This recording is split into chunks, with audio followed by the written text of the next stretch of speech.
So news around the NFL is about star running backs holding out and not being valued as high as other positions, kind of being devalued, if you will. Saquon Barkley holding out. Josh Jacobs not happy with his deal.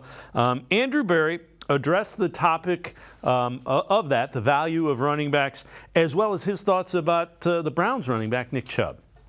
I think now, unequivocally, the central protagonist in our sport is the quarterback, and as a result, positions that are the quarterback plus positions that are tied to the passing game, the market has dictated that those values have shifted because of their impact on winning.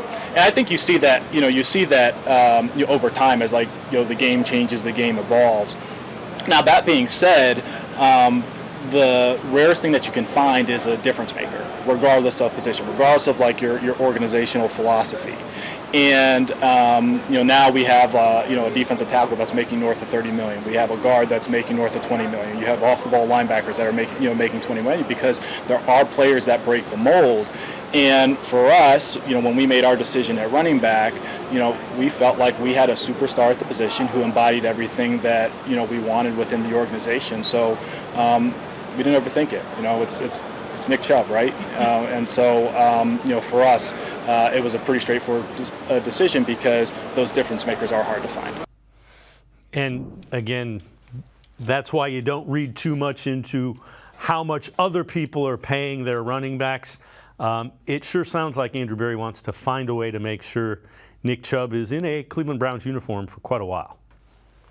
Absolutely. I mean, you could argue he's as good a running back in the NFL as any, maybe a tier higher than some of the guys that we just talked about. Saquon Barkley, Josh Jacobs are very good running backs, no question about it. I'm not trying to disparage either of them in either way. They're both quality running backs, but with Nick Chubb making about $12 million a year, I don't know if those running backs are going to be able to make much more than that in long-term deals. But I think what Andrew Berry said was very poignant, talking about difference makers and those high impact players. And it doesn't matter the position. I mean, obviously referencing just how you can have stars at non-premium positions that still make impacts. Nick Chubb is not at a premium position, and he still has a very high impact in a lot of games. He's one of the first things people talk about when they talk about the Browns and how you go up against them.